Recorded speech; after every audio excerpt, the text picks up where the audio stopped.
Looking at our world from a theological perspective. This is the Theology Central Podcast, making theology central.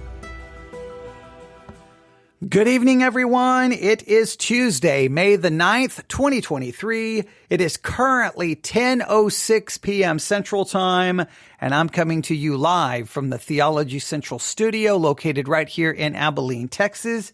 And did you notice what happened? Once again, when I clicked to go live, the volume for our intro, the volume setting had been reduced to half. I don't know why it's doing that. It's just artificially dropping it down to half. And so I clicked to go live, and before I even notice, the intro is playing at half volume. Well, why is it doing that? So, you know what that means, ladies and gentlemen. I had to do this in the last live broadcast, but this is the only way I can function.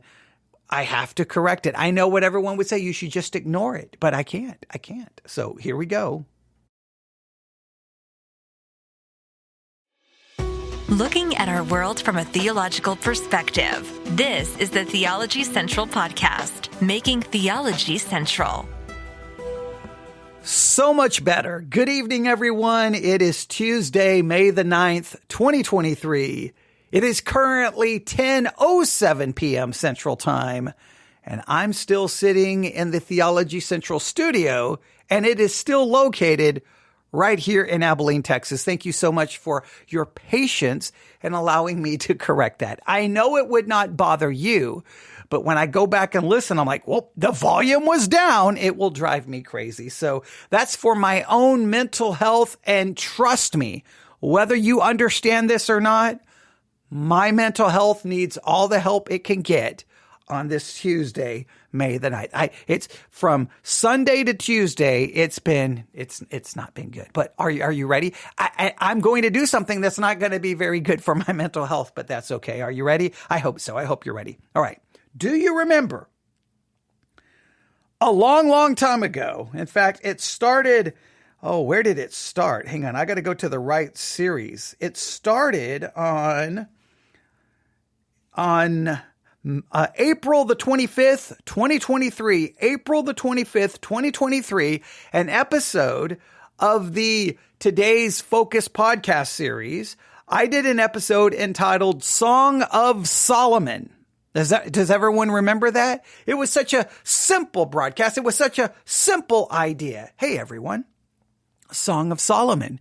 Here is how some people approach the Song of Solomon. They do so in a very allegorical way. Well, do we think that's the correct way to handle the Song of Solomon? Hey, everyone, here's what I want you to do. I want you to take the Song of Solomon. Remember, this is what I was saying for the Today's Focus episode. Hey, for your focus today, I want you to go through the entire book of the Song of Solomon, use the allegorical interpretive hermeneutic, and go verse by verse. And when you're done, let me know how it works. Does it work, or does it get really weird? Does it get really strange? Does it start seeming like this just doesn't work? Let me know. Well, instead of people letting me know if it worked or if it didn't work, I received an email. Let's just say they were not very happy with it wasn't even really my approach. They weren't really happy that I would, I guess, in any way, shape, or form, question the allegorical method. And so I spent then 2+ hours responding to that email. And remember, the emailer did apologize, so that was good. And I thought, maybe we'll do some more work on the Song of Solomon sometime. But, for the most part, I kind of we did an overview of the Song of Solomon. I thought we did a lot of work. I suggested my own unique way of interpreting the Song of Solomon. So I think we really did a good job. So I was ready to move on.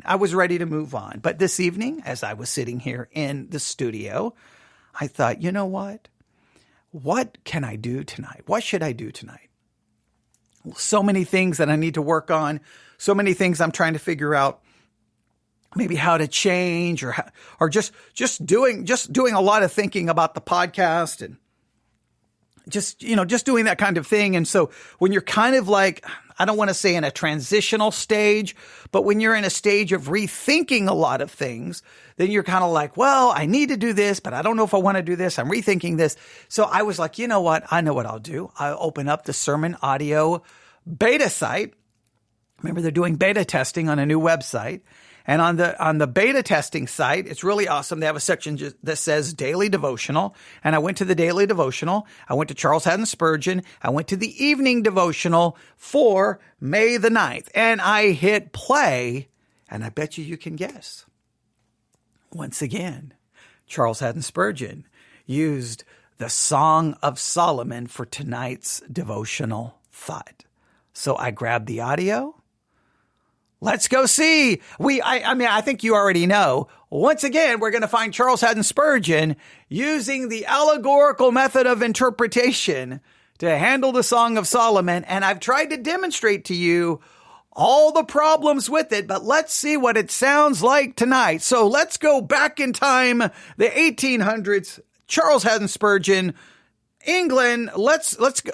Hey, Mr. Spurgeon. Hey, could you tell me, how do you handle the Song of Solomon on May the 9th, 2023, right? Or if we're back in the 1800s, May the 9th, 18 something. Okay. All right. Are you ready? Here we go.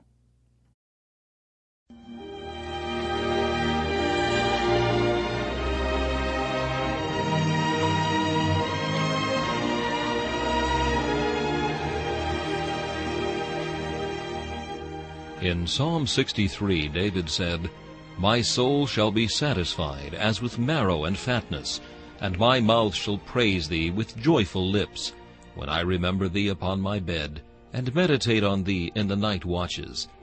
To help you focus your thoughts upon God at the close of this day, we bring you this devotional meditation from Morning and Evening by Charles Haddon Spurgeon.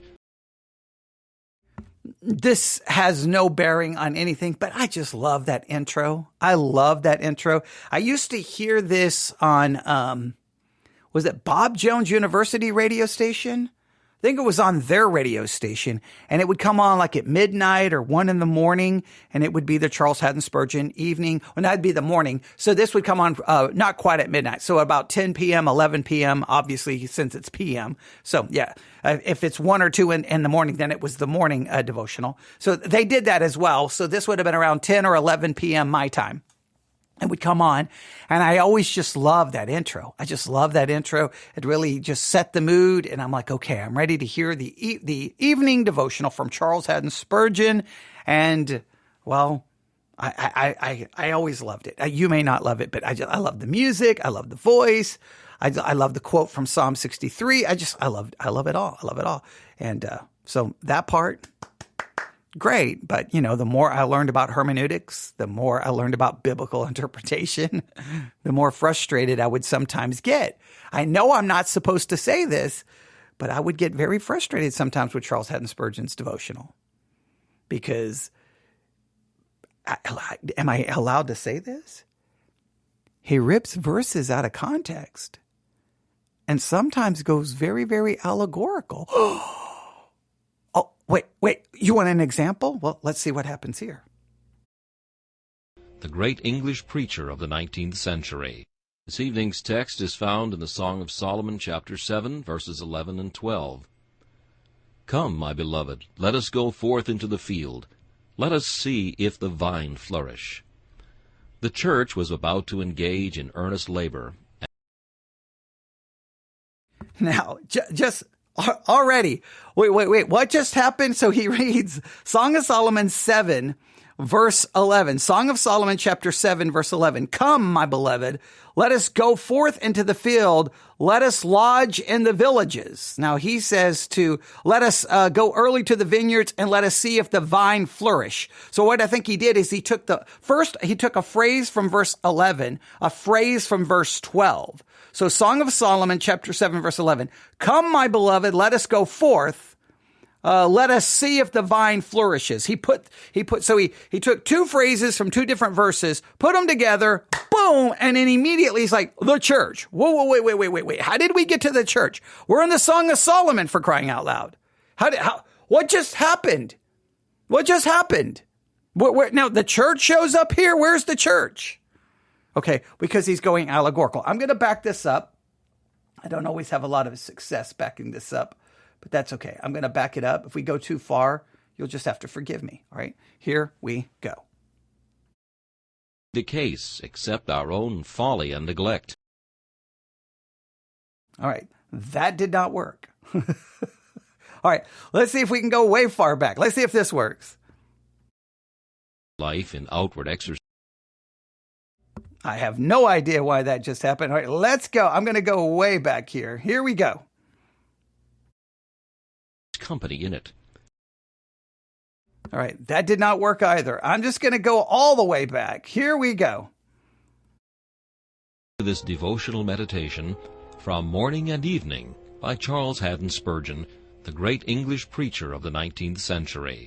This evening's text is found in the Song of Solomon, chapter 7, verses 11 and 12. Come, my beloved, let us go forth into the field. Let us see if the vine flourish. The church was about to engage in earnest labor, and desired her Lord's company in it. She does not say, I will go, but let us go. It is blessed working when Jesus is at our side. It is the business of God's people to be trimmers of God's vines. Like our first parents, we are put into the garden of the Lord for usefulness. Let us therefore go forth into the field. Observe that the church, when she is in her right mind, in all her many labors desires to enjoy communion with Christ. Some imagine that they cannot serve Christ actively and yet have fellowship with him. They are mistaken. Doubtless it is very easy to fritter away our inward life in outward exercises, and come to complain with the spouse, They made me keeper of the vineyards, but mine own vineyard have I not kept.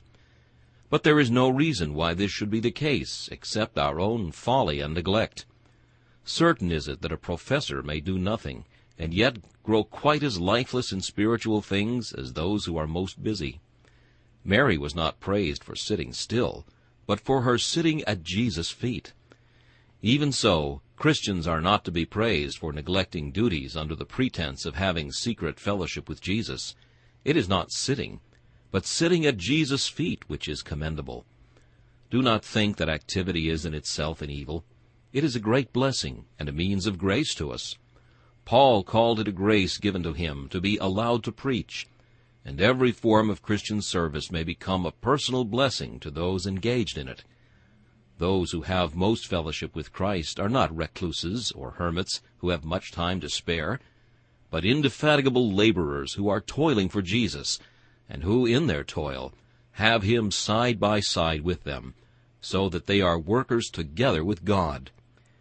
Let us remember, then, in anything we have to do for Jesus, that we can do it, and should do it, in close communion with him. This meditation. Now, whatever you think about what he said, you can think, oh, that was really profound. That was really spiritual. Whatever you think about it, let me say something in a very blunt way. That has literally nothing to do with the Song of Solomon, literally nothing to do with chapter 7, verse 11 or verse 12. That's just made up. That's just complete made up. Those spiritual principles may be true, that we should go forth with Jesus in communion. And it's not about just, it's not about just sitting still, but it's sitting still at Jesus' feet. And all of those things he said, you may be like, oh, good principle, you could write down those principles, but it has nothing to do with the Song of Solomon. And the fact that he takes those principles based off the Song of Solomon, chapter 7, verse 11 and 12, is not to be praised. It is to be criticized. And I know that I have no business criticizing Charles Haddon Spurgeon, because he's one of the greatest preachers of all time. He knows more than he knew more than I will ever know. He forgot more than I will ever know. He could preach better than I could ever pretend to preach. I know all of that. I understand that I'm a nobody, but the problem is, this is a hermeneutical nightmare. You can't just read a verse that says, come, my beloved, let us go forth into the field. Let us lodge in the villages. Let us get up early to the vineyards. Let us see if the vine flourish. And well, that's the church telling, I guess, is that the church saying, Jesus, come with us as we go into the vineyard? Or is that Jesus calling the church to go into the vineyard? I don't know. Who knows? Because you can just make it say whatever you want it to say. And that is not acceptable. It's not acceptable in the morning time, in the afternoon, or in the evening. I don't care when you're doing your devotionals. And one of the major problems within the evangelical world is such a devotional mindset where you just read the Bible and you can just apply it to anything and anyway. There's no hermeneutical rules that anyone follows. It's just a free for all. You read it, you see yourself into it. We always read, like we go to the Song of Solomon, we're going to read us into it. We're going to read the church into it. We're going to read Jesus into it, even if there is nothing in the text that would tell us to do so. I want you to understand, a preacher can preach, and his points may be 100% truthful and accurate. However, he based those truths on a text which he ripped out of context, mishandled, or turned into a complete allegory. Then I don't care how right the points may be, you should be disturbed in how the text was handled. Now, whenever I say that, people look at me like, no. Look, the sermon was good. The handling of the text was horrific. So it wasn't good. Well, as long as the points are good, I don't care what he does with the text. The fact that Christians justify it and say things like that is an absolute condemnation to the church, and it's a condemnation to pastors who haven't taught their people to care and understand hermeneutical principles. So let me offer again my perspective. I'm going to offer this up one more time. I'm just going to briefly mention this. In fact, I may quote from an email that someone sent me, who I think I have it here. I have it here. Let me see here. I don't know if I have it. Maybe I do. Okay, yeah. So this is how someone summarized my point. And they probably summarized it better than I stated it. But they stated it this way. Is it possible Song of Solomon, that it is a powerful love song to one of the women that may demonstrate that love can be given over to a person and can lead to a downfall, even of the wisest man to ever live. And just remember the reason we offered this is Song of Solomon. We know even from the Song of Solomon that at this time he had 60 virgins. He already had multiple women. And we know he wrote many songs. Like 1,001 or 1,006, something along those lines.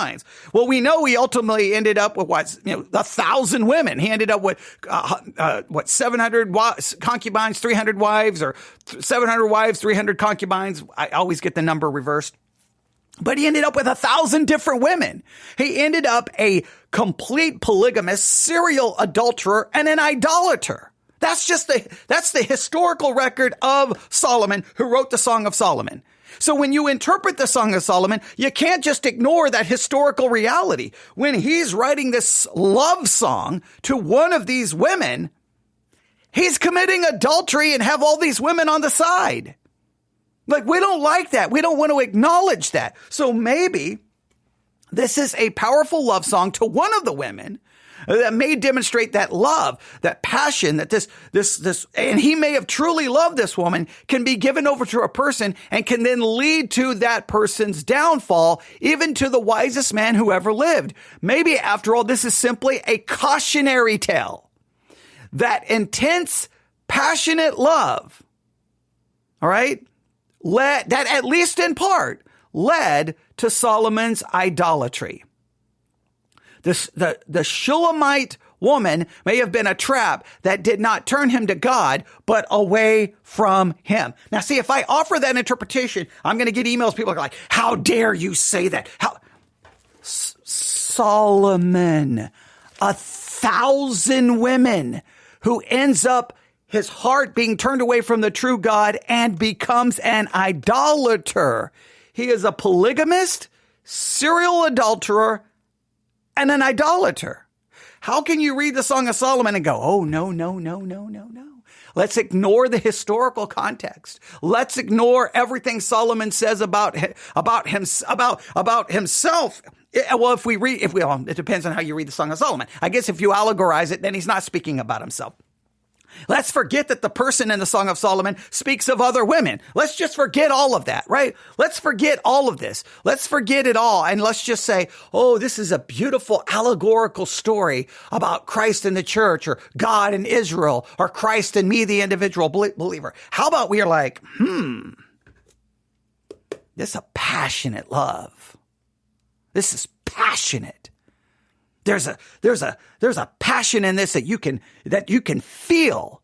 And maybe this passion that was so wonderful and so great towards this woman that later in the Ecclesiastes Song of Solomon seems to imply that maybe all the women were kind of vain, that it didn't amount to everything. But maybe he pursued this woman earlier on in his life. Remember, we tried to figure out exactly maybe when he wrote this in his life.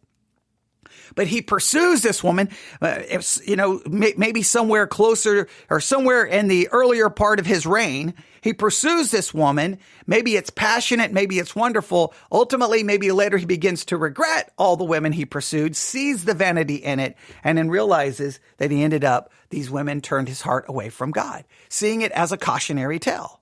That you can have this kind of passionate love. And it may not be, and if you want to allegorize it in any way, shape, or form, that you can give your heart and passion over to a woman, to anything, a career, family, and it can turn your heart away from God. Maybe it's more of a cautionary tale. I don't know. That's just my hypothesis. I've thrown it out there for people to at least consider, but I know this. What Spurgeon just did to the Song of Solomon, I'm sorry, it's a train wreck. It's atrocious. It's wrong. It's criminal. None of that comes from that text. Not one thing he said, not one of those points came from the Song of Solomon. He literally just obliterated the meaning of the text. So someone will sit down tonight and go, I'm going to do my evening devotional. Oh, it was so good. I saw in the Song of Solomon the church. I saw in the Song of Solomon and how we need to call him when we go into the vineyard. And we go into the vineyard not alone, but we go with Christ. Oh, it was beautiful. Yeah, and you just obliterated the entire meaning of God's word. That's not a good thing.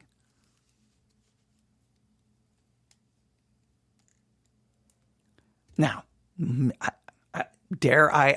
not inviting, I don't want to invite more problems or difficulties. I just want you to see that, how do you, see, this is what would happen. The average person sitting in the pew would hear Spurgeon's words and they would sit there, whether they verbalized it, they would sit there and go, how did he come up with that? How did he come up with that? So teach me how to do that. Let me teach you how to do that. Read and make it say whatever you want it to say and act all rather spiritual. Now, when you make it say something, make it sound very spiritual, bring in Jesus, throw in the church, and then you'll be okay. But no, I'm not going to teach people just read it and make up whatever you want. I'm not going to teach people to do that. There's got to be hermeneutical rules that guide the process.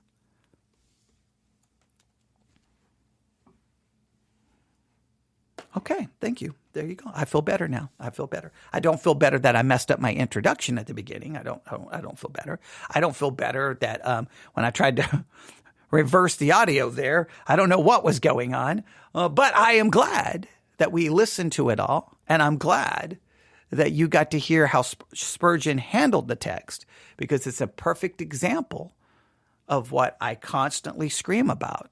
That we can't just read the Bible and make it say whatever we want. I mean, I guess technically we can. Maybe I should state it this way. We shouldn't. If you wrote a letter and someone read it and then just made it say anything other than the words that were actually used, typically that would tick you off. Maybe we look at the words that are actually used and try to understand that. Thanks for listening. Everyone have a great evening. And if you do a devotional this evening, hey, actually look at the words of the text and try to understand what they mean. Thanks for listening. God bless.